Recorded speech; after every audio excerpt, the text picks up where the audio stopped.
یہ دنیا جس میں اور آپ رہتے ہیں یہ اللہ نے بنائی ہے. کوئی بھی چیز خود سے خود نہیں بنا کرتی. جن چیزوں کو ہم آٹومیٹک کہتے ہیں، خود کار، وہ بھی کسی کے بنانے اور کسی کی پروگرامنگ سے آٹومیٹک ہوتی ہیں، خود سے نہیں بنتی. ایک چھوٹی سی سوئی بھی خود نہیں بنتی، بنانے والے کے بنانے سے بنتی. تو یہ اتنی بڑی کائنات، وسیع و عریض کائنات جس کی کوئی انتہا ہماری نظر میں نہیں، یہ بھی خود سے نہیں بنی. اس کو اللہ رب العالمین نے بنایا ہے، اور یہ ساری کائنات اسی کی مرضی کے مطابق کام کر رہی ہے. اس کائنات میں ہمیں، مجھے اور آپ کو، ہمیں بھی اللہ نے بنایا ہے. اگر ساری کائنات اللہ کی مرضی کے مطابق کام کر رہی ہے تو مجھے اور آپ کو بھی اللہ کی مرضی کے مطابق یہ زندگی گزارنی چاہیے. کہیں ایسا نہ ہو کہ زمین و آسمان تو اپنا آپ اپنے رب کے حوالے کیے ہوئے ہوں، اس کے فرما بردار ہوں، اس کے اطاعت گزار ہوں، اور ہم عقل و شعور رکھنے والے انسان اس کی نافرمانی میں دن رات گزار رہے ہوں. نہیں، انسان کو یہ زیب نہیں دیتا. لیکن سوال یہ پیدا ہوتا ہے کہ پھر انسان اگر اپنے رب، اپنے خالق، اپنے مالک کی مرضی کے مطابق زندگی بسر کرنا چاہتا ہے تو اس کو کیا کرنا چاہیے؟ اس کو رب کی مرضی کہاں سے معلوم ہوگی؟ رب کی مرضی دو طریقوں سے معلوم ہوتی، ایک پیغمبروں کے ذریعے اور ایک کتابوں کے ذریعے. پیغمبروں میں آخری پیغمبر محمد الرسول اللہ صلی اللہ علیہ وسلم، جن پر آخری کتاب قرآن مجید نازل ہوا. یہ دو ہدایت کے ذرائع ہمارے سامنے موجود ہیں.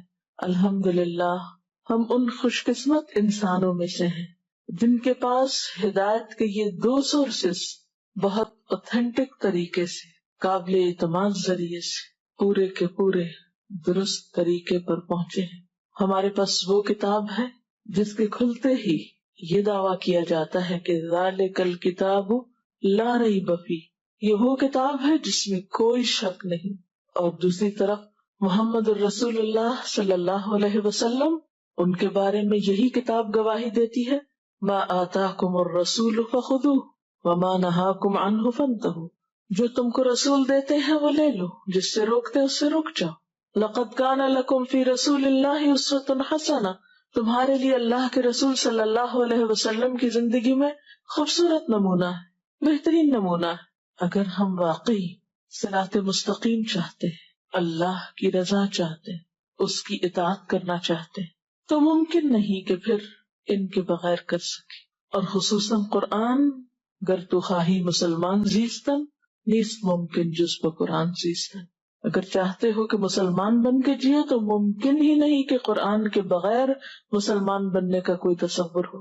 اس لیے میرے اور آپ کے لیے اس کے سوا کوئی چارہ نہیں کہ ہم اس عظیم کتاب سے، اس عالی شان کتاب سے اپنا مضبوط تعلق قائم کریں. بل هو قرآن مجید فی لوح محفوظ، یہی کتاب ہمارے لیے دنیا اور آخرت کی کامیابی کی ضمانت دیتی ہے. رسول اللہ صلی اللہ علیہ وسلم نے فرمایا، یہ قرآن اللہ کی رسی ہے، حبل اللہ، یہ واضح نور اور شفائے نافع ہے. جو اس کو تھامے رہے اس کے لیے بچاؤ ہے، اور جو اس کی پیروی کرے، اس کو فالو کرے، اس کے لیے نجات ہے. اگر کوئی ٹیڑھا ہو تو اسے یہ قرآن سیدھا کر دیتا ہے، اس کے دل کا ٹیڑھا پن درست ہو جاتا ہے. اس کتاب کے عجائبات ختم ہونے کو نہیں آتے، اور بار بار پڑھنے سے یہ پرانا نہیں ہوتا. یہ قرآن عجبا ہے، یہ نبی اکرم صلی اللہ علیہ وسلم کو ملنے والا معجزہ خالدہ ہے، قیامت تک باقی رہنے والا معجزہ ہے. ہمارے لیے لازم ہے کہ ہم اس پر ایمان لائیں.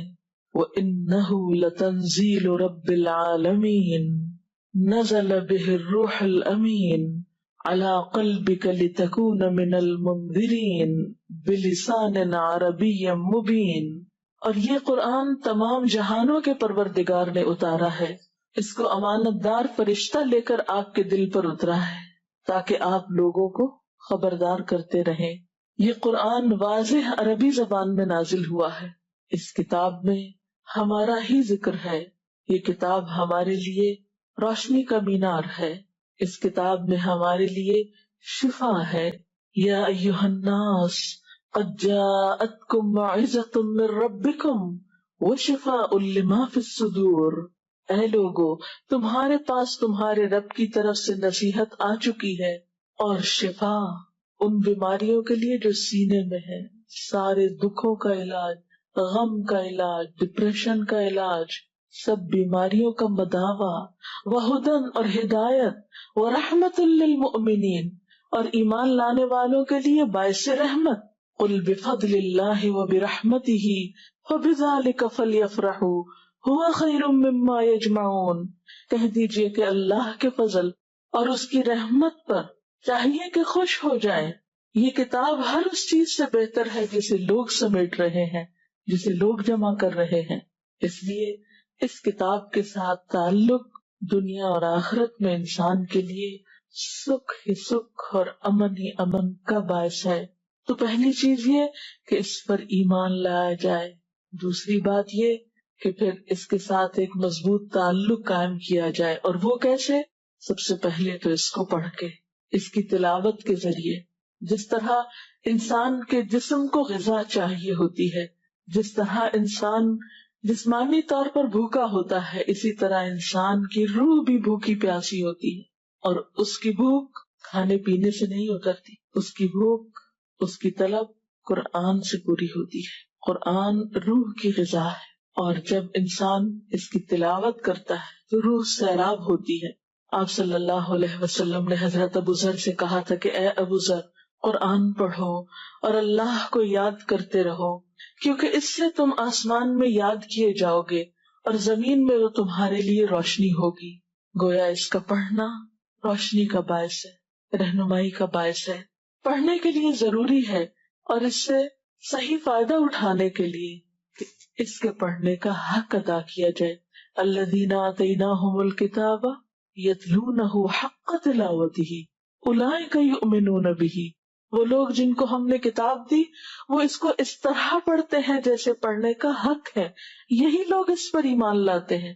اولئک یؤمنون بہ، ایمان کا تقاضا یہ ہے کہ اس کتاب کے پڑھنے یا اس کی تلاوت کا حق ادا کیا جائے، اور حق ادا کرنے میں یہ بات آتی ہے کہ ہم جیسے اتری ہے ویسے ہی پڑھیں، درست ادائیگی کے ساتھ، اور صرف درست ادائیگی ہی نہیں بلکہ اس کتاب کی قرأت میں حسن پیدا کرتے ہوئے۔ رسول اللہ صلی اللہ علیہ وسلم نے فرمایا لیس منا من لم یتغن بالقرآن، وہ ہم میں سے نہیں جو قرآن کو خوش آوازی سے نہ پڑھے، یعنی اہتمام کے ساتھ اپنی آواز کو خوبصورت بناتے ہوئے اس کی تلاوت کرنی چاہیے۔ آپ صلی اللہ علیہ وسلم نے یہ بھی فرمایا زینوا القرآن باصواتکم، قرآن کو اپنی آوازوں سے مزین کرو، یعنی اسے خوبصورت انداز میں پڑھو۔ ایک اور جگہ پر ہے، آپ نے فرمایا قرآن کو اپنی اچھی آوازوں کے ذریعے حسین بناؤ، کیونکہ اچھی آواز قرآن کے حسن میں اضافہ کرتی ہے۔ یعنی قرآن تو ویسے ہی حسین ہے، لیکن خوبصورت آواز سے اس کو پڑھنا اسے اور حسن بخشتا ہے، اور زیادہ مؤثر ہو جاتی ہے تلاوت اور قرأت، اور پھر دل کی حالت بھی اسی اعتبار سے بدلتی ہے۔ حضرت طاؤس سے مرسلن روایت ہے، کہتے ہیں کہ آپ سے پوچھا گیا کہ کوئی شخص قرآن کو اچھی آواز سے اور اچھے طریقے سے پڑھنے والا ہے؟ آپ نے فرمایا وہ شخص کہ جب تم اسے پڑھتے ہوئے سنو تو تمہیں ایسا معلوم ہو کہ وہ اللہ سے ڈر رہا ہے۔ اچھی طرح پڑھنے میں کیا چیز آتی ہے؟ اچھا پڑھنے والا کون ہے؟ کیا صرف خوبصورت آواز سے پڑھنے والا؟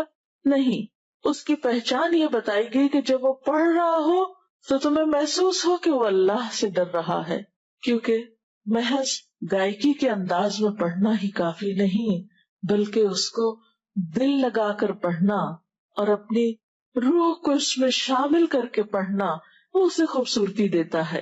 اور جس طرح کوئی شخص دنیا میں اہتمام کے ساتھ اس کو پڑھتا ہے، قیامت کے دن ویسا ہی معاملہ اس کے ساتھ کیا جائے گا۔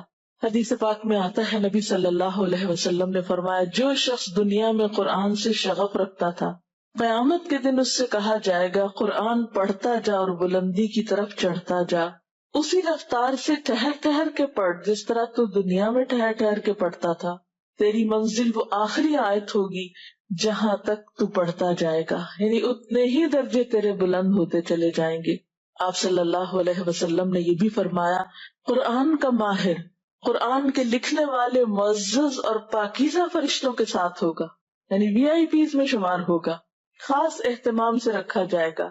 اور جو شخص قرآن مجید کو اٹک اٹک کے پڑھتا ہے اور مشکل سے پڑھتا ہے، اس کے لیے دگنا اجر ہے، یعنی محروم کوئی بھی نہیں۔ جس طرح دنیاوی معاملات میں ہم بہتر سے بہتر کی تلاش میں رہتے ہیں، اسی طرح قرآن پاک کے معاملے میں ہمیں بہتر سے بہتر کی تلاش میں رہنا چاہیے۔ قرآن پڑھنے کے انداز میں مسلسل خوبصورتی اور مسلسل عمدگی پیدا کرتے رہنا چاہیے۔ قرآن پاک کا گھروں میں پڑھنا گھروں کے بابرکت ہونے کی علامت ہے، یا گھر میں برکت کا ذریعہ ہے۔ آپ صلی اللہ علیہ وسلم نے فرمایا، اپنے گھروں کو قبرستان نہ بناؤ، شیطان اس گھر سے بھاگ جاتا ہے جس میں سورہ بقرہ پڑھی جاتی ہے۔ قرآن پاک کی محض دیکھ کر ہی تلاوت نہیں کرنی چاہیے، بلکہ اس کا کچھ نہ کچھ حصہ زبانی بھی یاد کرنا چاہیے۔ حدیث میں آتا ہے، رسول اللہ صلی اللہ علیہ وسلم نے فرمایا، جس شخص کے سینے میں قرآن نہیں ہے، اس کی مثال اجڑے ہوئے گھر کی سی ہے، ویران گھر کی سی ہے۔ یعنی کتاب میں تو لکھا ہوا ہے، الفاظ تو موجود ہے کاغذ پر، لیکن کچھ آپ کے دل میں بھی لکھا ہونا چاہیے، جتنی بھی حیثیت اور استطاعت ہو۔ رسول اللہ صلی اللہ علیہ وسلم نے یہ بھی فرمایا کہ اگر کوئی شخص قرآن مجید کی تلاوت میں مشغول ہو کر ذکر نہ کر سکے، دعا نہ مانگ سکے، تو اللہ سبحانہ و تعالی اس کو ان لوگوں سے بھی بڑھ کر عطا کرتے ہیں جو اپنے لیے مانگ کر لیتے ہیں، یعنی اللہ تعالیٰ سے دعا مانگتے ہیں۔ اور اللہ تعالیٰ کے اس کلام کی فضیلت باقی تمام کلاموں پر ایسی ہے جیسی خود اللہ تعالیٰ کی فضیلت باقی ساری مخلوق کے مقابلے میں، یعنی اس کتاب جیسی کوئی چیز ہی نہیں، کوئی کلام ہی نہیں۔ یاد رکھیے کہ قرآن پاک صرف تلاوت، صرف برکت اور صرف ثواب کمانے کے لیے نہیں آیا، یہ تو انسان کی ذات سے لے کر پوری دنیا کے لیے باعث رحمت ہے، یہ ہماری ہدایت کے لیے آیا ہے۔ اس لیے ضروری ہے کہ ہم اس کو سمجھ کر پڑھیں، اس میں غور و فکر کریں۔ قرآن پاک میں آتا ہے، کتاب انزلناہ الیک مبارک لیدبروا آیاتہ، یہ ایک کتاب ہے جسے ہم نے اتارا ہے آپ کی طرف تاکہ لوگ اس کی آیات میں تدبر کریں، غور و فکر کریں، وَلِيَتَذَكَّرَ أُولُو الْأَلْبَابِ، اور تاکہ عقل والے اس سے نصیحت حاصل کریں۔ اور اللہ تعالیٰ خود پوچھتے ہیں، أَفَلَا يَتَدَبَّرُونَ الْقُرْآنَ أَمْ عَلَىٰ قُلُوبٍ أَقْفَالُهَا، کیا یہ لوگ قرآن پر غور و فکر نہیں کریں گے؟ کیا ان کے دلوں پہ تالے پڑ چکے؟ ان کے دلوں میں قرآن کے جانے کا کوئی راستہ نہیں، دنیا بھر کی باتیں سوچتے ہیں، قرآن کے بارے میں غور و فکر نہیں کریں گے، قرآن کو اپنے دلوں میں جگہ نہیں دیں گے، اس کو اپنی زندگی کا حصہ نہیں بنائیں گے۔ اور یاد رکھیے کہ یہ کچھ مشکل کام بھی نہیں، اللہ تعالیٰ بارہا فرماتے ہیں، وَلَقَدْ يَسَّرْنَا الْقُرْآنَ لِلذِّكْرِ، ہم نے نصیحت کے لیے قرآن کو بہت آسان کر دیا ہے، فَهَلْ مِن مُدَّكِرٍ، ہے کوئی جس سے نصیحت حاصل کرے، ہے کوئی سبق لینے والا؟ اور بات یہ ہے کہ اگرچہ یہ عربی زبان میں اور وہ زبان ہماری نہیں، لیکن اردو اور عربی میں کچھ بڑا فاصلہ بھی نہیں، تقریباً 70% الفاظ اردو کے ایسے ہیں جو عربی میں بھی موجود ہیں، آپ ان سے مانوس ہیں، اس لیے غور و فکر کچھ مشکل کام نہیں۔ اگر اس کے لیے انسان روزانہ اپنی زندگی میں سے کچھ وقت نکالے تو بہت جلد اس کے معنی جان سکتا ہے۔ اور پھر یاد رکھیے کہ یہ کتاب صرف پڑھنے کے لیے نہیں، صرف طبع آزمائی کے لیے نہیں، بحث مباحثے کے لیے نہیں، یہ تو ہدایت کی کتاب، یہ تو اس لیے کہ اس کو پڑھ کر اس پر عمل کیا جائے۔ آپ صلی اللہ علیہ وسلم نے فرمایا، وہ شخص قرآن پر ایمان نہیں لایا جس نے اس کی حرام کی ہوئی چیزوں کو حلال کر لیا، یعنی جس کا اس کتاب پر عمل نہیں، گویا اس کا ایمان بھی ادھورا ہے۔ اور قیامت کے دن قرآن یا تو انسان کے حق میں حجت بنے گا یا اس کے خلاف گواہی دے گا، القرآن حجت لک وعلیک، یا تو انسان کی طرف سے جھگڑے گا یا شفاعت کرے گا یا پھر اس کے خلاف گواہی دے گا۔ تو کس کے حق میں گواہی دے گا؟ جو اس پر عمل کرنے والا ہوگا، اس کا حق دینے والا ہوگا۔ حضرت عثمان اور حضرت عبداللہ بن مسعود کا طریقہ یہ تھا کہ اگر آپ صلی اللہ علیہ وسلم سے وہ 10 آیتیں بھی پڑھ لیتے تھے تو جب تک ان آیات کے تمام علم و عمل کے پہلوؤں کو اپنے اندر جذب نہیں کر لیتے تھے آگے قدم نہیں بڑھاتے تھے۔ وہ کہتے ہیں کہ ہم نے قرآن کے علم اور عمل کو ساتھ ساتھ لیا ہے۔ ان کی زندگی میں تصور ہی نہیں تھا کہ قرآن صرف علم حاصل کرنے کے لیے پڑھا جاتا ہے، یا وہ صرف نالج بڑھانے کے لیے، نالج میں اضافہ کرنے کے لیے، یا مزید کچھ جاننے کے لیے۔ نہیں، یہ تو کتاب ہے ہی عمل کے لیے۔ آپ صلی اللہ علیہ وسلم نے فرمایا، تم میں سے کوئی شخص اس وقت تک مومن نہیں ہو سکتا جب تک اس کی خواہشات اس چیز کے تابع نہ ہو جائیں جو میں لے کر آیا ہوں۔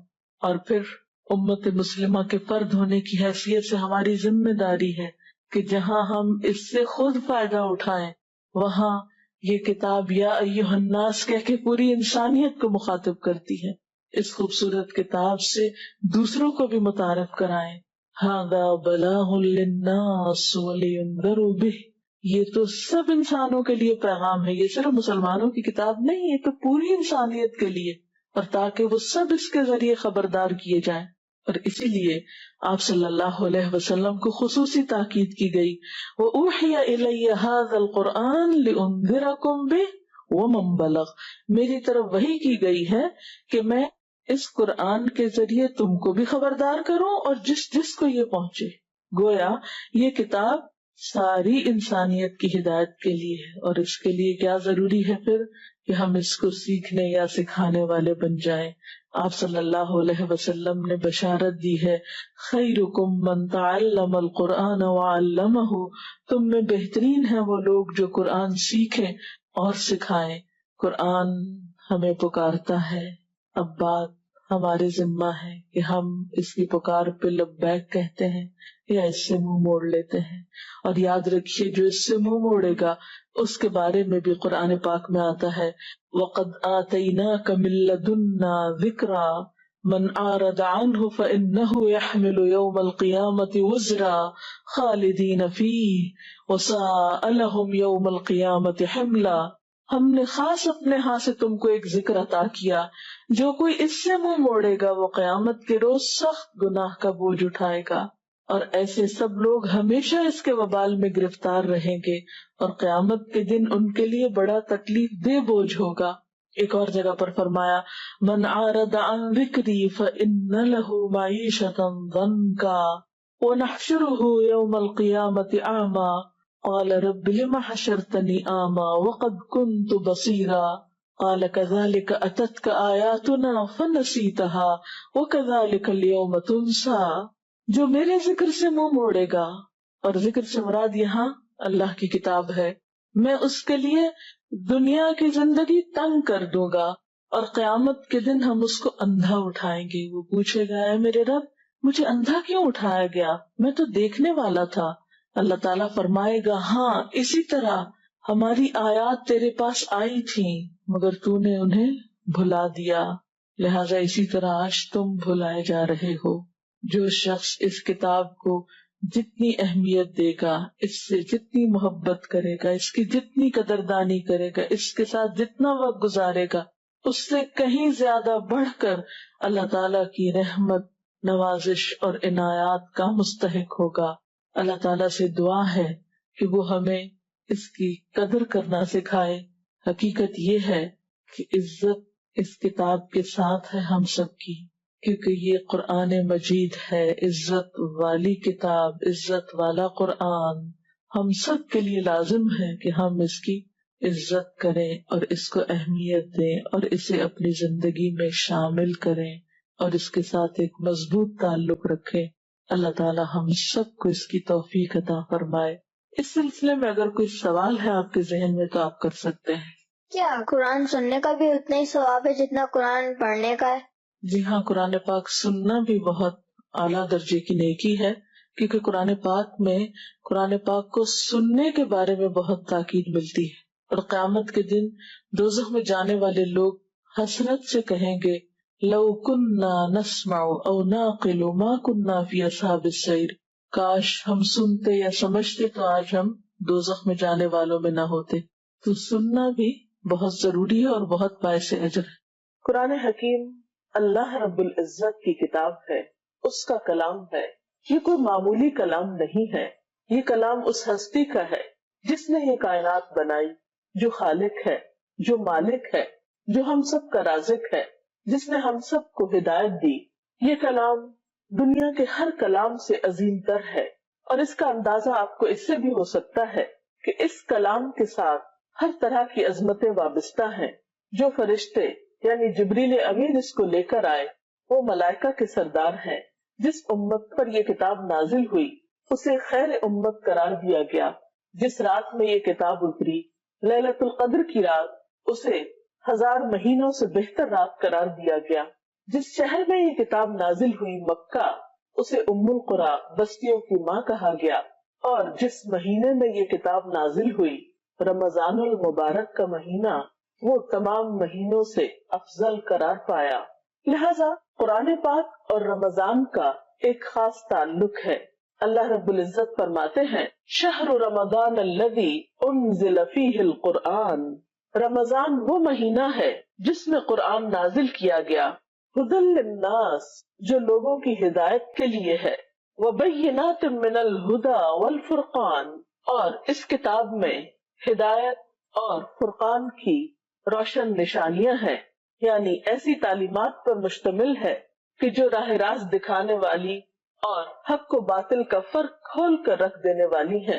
اس لیے یہ بات ضروری معلوم ہوتی ہے کہ روزے اور قرآن کا تعلق صحیح طور پر واضح کیا جائے، اور اس مہینے میں قرآن پاک کے ساتھ خصوصی تعلق قائم کیا جائے۔ اللہ سبحانہ وتعالی اس کتاب کے بارے میں یہ بھی فرماتے ہیں قُلْ بِفَضْلِ اللَّهِ وَبِرَحْمَتِهِ فَبِذَلِكَ فَلْيَفْرَحُوا هُوَ خَيْرٌ مِّمَّا يَجْمَعُونَ۔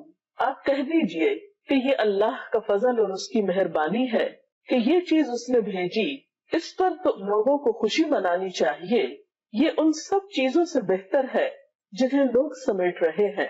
گویا یہ کتاب ہر اس نعمت سے، ہر اس دولت سے بڑی دولت ہے جو لوگ سمیٹتے ہیں یا جن چیزوں کا شوق لوگ رکھتے ہیں۔ اور یہ بات کس کی کہی ہوئی ہے؟ اللہ رب العزت کی۔ یہ مہینہ چونکہ نزول قرآن کا مہینہ ہے، اس لیے ہم سب کو بھی چاہیے کہ اس مہینے میں زیادہ سے زیادہ قرآن حکیم کے ساتھ تعلق پیدا کریں۔ ہم دیکھتے ہیں کہ نبی اکرم صلی اللہ علیہ وسلم جن پر یہ قرآن پاک نازل ہوا، وہ بھی اس مہینے میں قرآن پاک کے ساتھ ایک خصوصی تعلق رکھتے تھے۔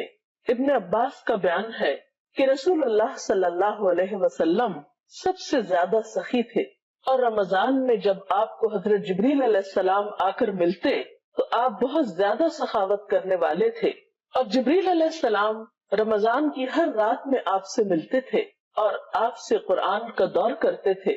بس یقیناً رسول اللہ صلی اللہ علیہ وسلم سے جب جبریل علیہ السلام ملتے تو آپ تیز ہوا سے بھی زیادہ سخاوت فرماتے تھے۔ اس حدیث کو بخاری اور مسلم نے روایت کیا ہے۔ تو اس سے پتہ چلتا ہے کہ آپ صلی اللہ علیہ وسلم رمضان کی راتوں میں سے ہر رات جبریل امین کے ساتھ قرآن پاک کا دور فرمایا کرتے تھے۔ ہمارے لیے بھی لازم ہے کہ ہم اس مہینے میں خاص طور پر قرآن پاک کی تلاوت کا اہتمام کریں۔ قرآن پاک کا پڑھنا تو ویسے ہی بابرکت ہے، ایک ایک حرف کے پڑھنے پر 10 نیکیوں کا وعدہ ہے، اور قیامت کے دن بھی یہ قرآن انسان کے لیے سفارشی بن کر آئے گا۔ حضرت ابو امامہ سے روایت ہے، کہتے ہیں کہ میں نے رسول اللہ صلی اللہ علیہ وسلم سے سنا، آپ نے فرمایا قرآن مجید پڑھا کرو کیونکہ وہ قیامت کے دن اپنے پڑھنے والوں کے لیے سفارشی بن کر آئے گا۔ گویا یہ کتاب قیامت کے دن ہمارے لیے سفارش کرے گی، اور اس کتاب کا پڑھنا ہر طرح سے باعث برکت ہے، خواہ ناظرہ پڑھا جائے، زبانی پڑھا جائے، ترجمے کے ساتھ پڑھا جائے، روانی کے ساتھ پڑھا جائے، یا اٹک اٹک کر پڑھا جائے۔ کوئی بھی شخص جو اس کتاب سے تعلق رکھتا ہے وہ خیر و برکت ہی پاتا ہے، اللہ کی رحمت کا مستحق ہوتا ہے، اور کسی طرح بھی نیکی اور اجر سے محروم نہیں ہوتا۔ ان عائشہ قالت قال رسول اللہ صلی اللہ علیہ وسلم الماہر بالقرآن مع السفرة الكرام البررة والذي يقرأ القرآن ويتتعتع فيه وهو عليه الشاق له اجران، متفق علیہ۔ حضرت عائشہ رضی اللہ تعالی عنہا بیان فرماتی ہیں کہ رسول اللہ صلی اللہ علیہ وسلم نے ارشاد فرمایا کہ قرآن کا ماہر قرآن کے لکھنے والے معزز اور پاکیزہ فرشتوں کے ساتھ ہوگا، یعنی جو بہت عمدگی کے ساتھ قرآن پاک پڑھ سکتا ہے، اور جو شخص قرآن مجید کو اٹک اٹک کر اور بڑی مشکل سے پڑھتا ہے اس کے لیے دوہرا اجر ہے۔ یہ ہے اللہ سبحانہ وتعالیٰ کی رحمت، وہ انسانوں کی کوشش کو دیکھتا ہے، اس کی قدر کرتا ہے۔ ایک شخص کوشش کے باوجود اگر زیادہ نہیں بھی پڑھ پاتا تو اس کے لیے دگنے اجر کی خوشخبری سنائی گئی، تاکہ کوئی بھی شخص اس سعادت سے محروم نہ رہے۔ آئیے ہم دیکھتے ہیں کہ حضور صلی اللہ علیہ وسلم قرآن پاک کس طرح پڑھا کرتے تھے۔ اس سلسلے میں حضرت ام سلمہ کی ایک روایت ہمیں ملتی ہے، ان سے کسی نے پوچھا تھا کہ آپ صلی اللہ علیہ وسلم قرآن پاک کس طرح پڑھا کرتے تھے، تو انہوں نے فرمایا کہ آپ صلی اللہ علیہ وسلم ٹکڑے ٹکڑے کر کے پڑھا کرتے تھے، یعنی ایک ایک آیت کو الگ الگ کر کے پڑھا کرتے تھے۔ مثلا آپ الحمدللہ رب العالمین پڑھتے، پھر ٹھہر جاتے، پھر الرحمن الرحیم پڑھتے، پھر توقف فرماتے۔ گویا قرآن پاک کو اس کا حق دے کر پڑھنا زیادہ بہتر ہے۔ اس کے علاوہ یہ بھی ضروری ہے کہ قرآن پاک کو خوش آوازی کے ساتھ پڑھا جائے۔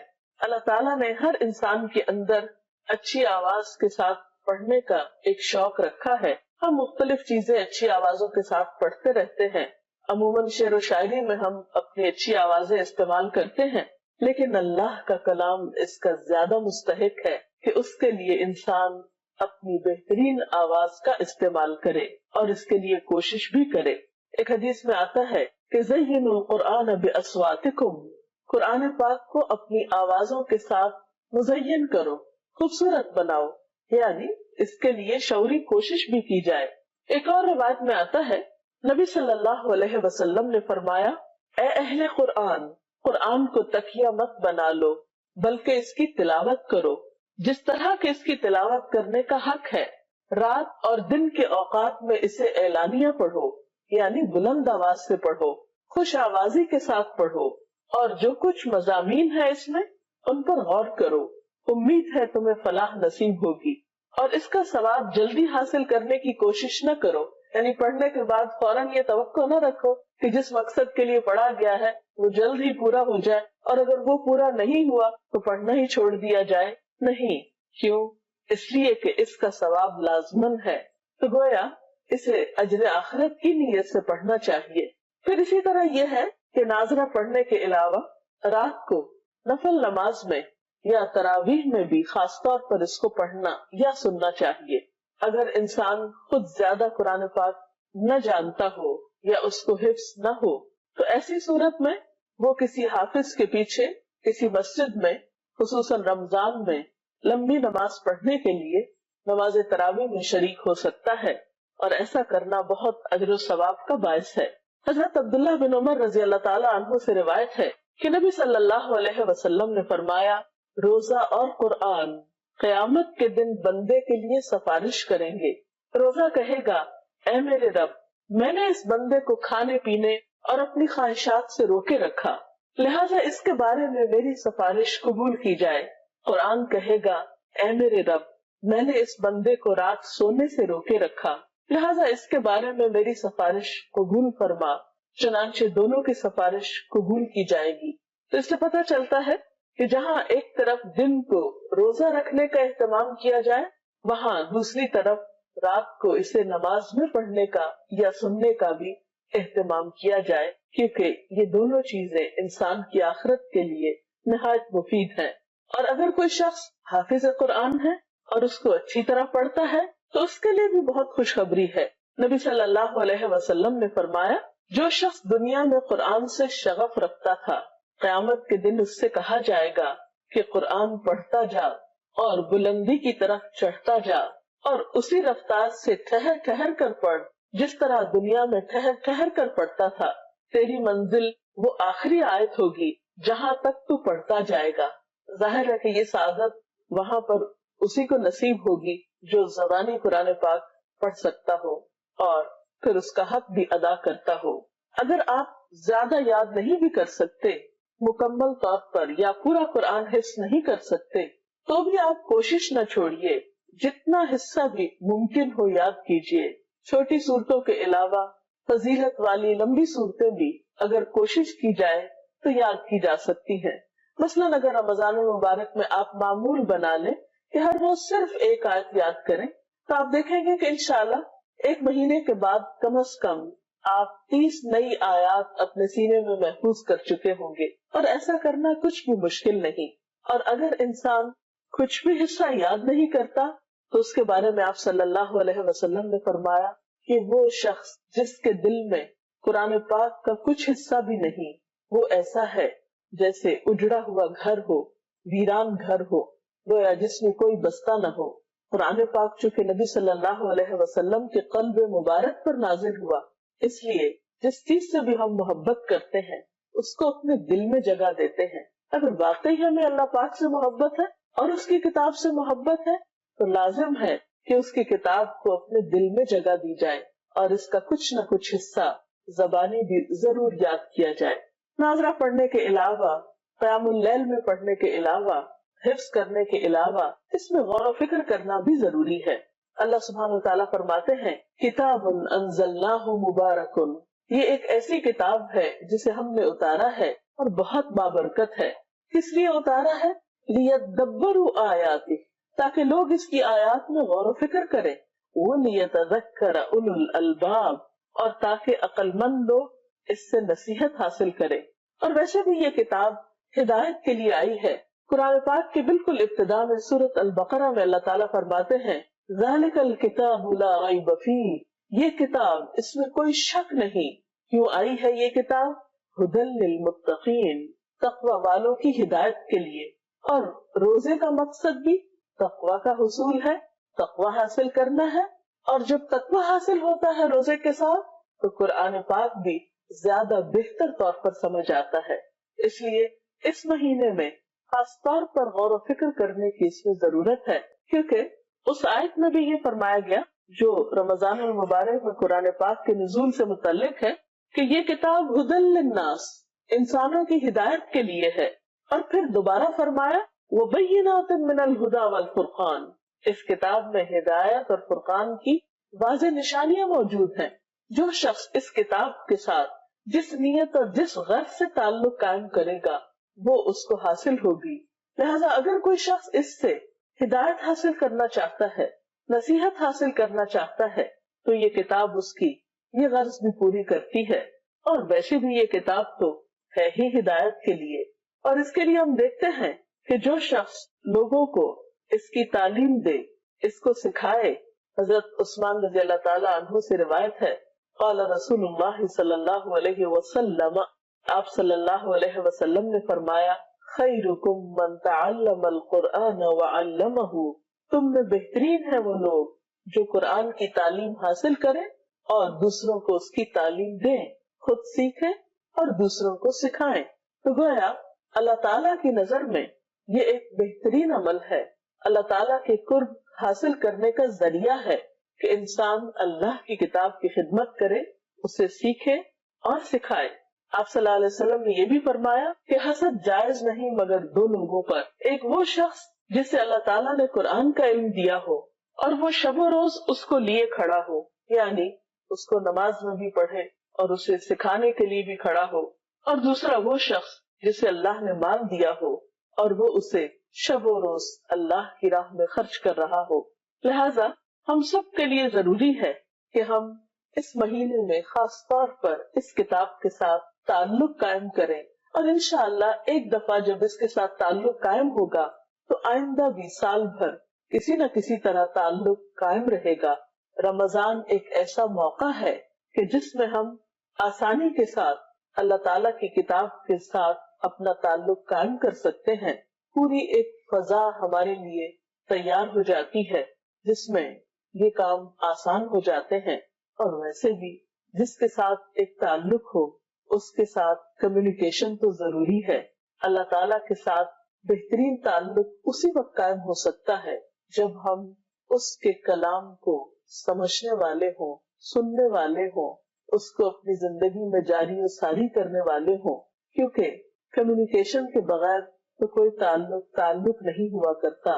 یہ کیسے ہو سکتا ہے کہ اللہ کی کتاب کو پڑھیں بھی نہیں اس کے قریب بھی نہ جائیں، اس کو سمجھے بھی نہیں، اسے سیکھیں بھی نہیں، اسے سکھائیں بھی نہیں، اسے یاد بھی نہیں کریں اور پھر اللہ کی محبت کا دعویٰ بھی کریں، ایسا ممکن نہیں۔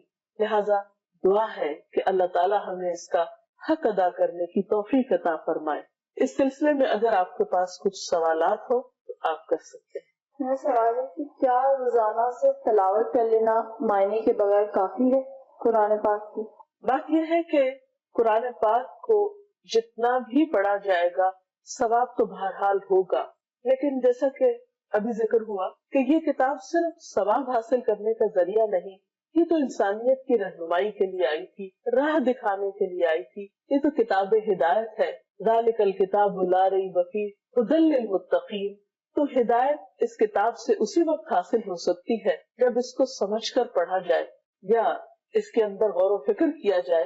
اس لیے کوشش یہ کرنی چاہیے کہ تلاوت کے علاوہ، ناظرہ پڑھنے کے علاوہ کچھ نہ کچھ حصہ ترجمے کے ساتھ ضرور پڑھا جائے یا سننے کا کچھ اہتمام کیا جائے۔ جتنا ہم اس میں غور و فکر زیادہ کریں گے اتنا اجر و ثواب بڑھتا چلا جائے گا۔ جی آپ؟ کچھ لوگ مصروفیت کے باعث قرآن پاک نہیں پڑھ پاتے تو وہ کیا کریں؟ ایسے لوگ اگر پہلے سے قرآن پاک کا کچھ حصہ انہیں زبانی یاد ہے تو اس کو بھی چلتے پھرتے دہرا سکتے ہیں، اپنے کام کاج کے دوران بھی پڑھ سکتے ہیں۔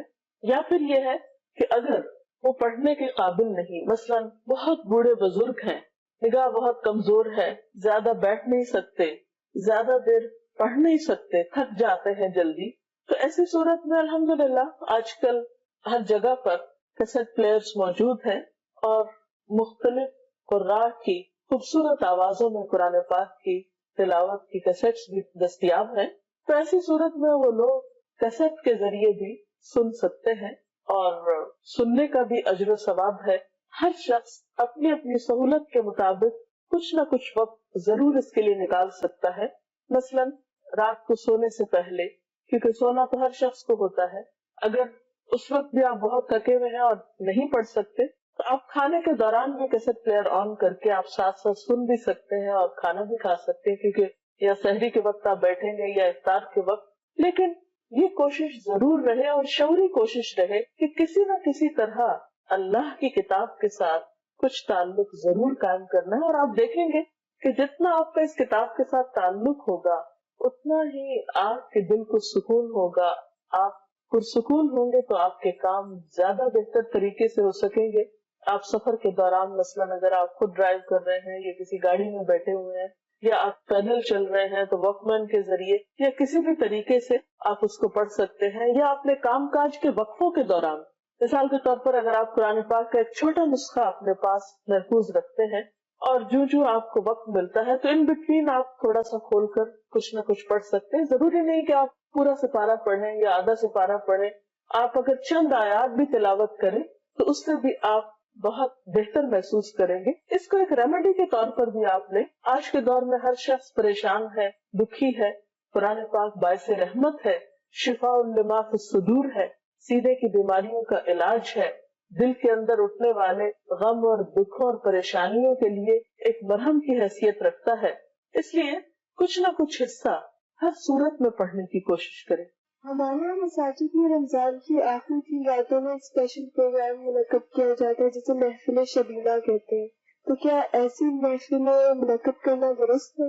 اصل میں وہ اس لیے کی جاتی ہے کہ جو لوگ زیادہ وقت نہیں نکال سکے وہ کم از کم آخری کچھ راتوں میں اس سے فائدہ اٹھا سکیں۔ لیکن اس سلسلے میں ایک بات یاد رہنی چاہیے کہ حضور صلی اللہ علیہ وسلم نے فرمایا کہ لم یفقہ من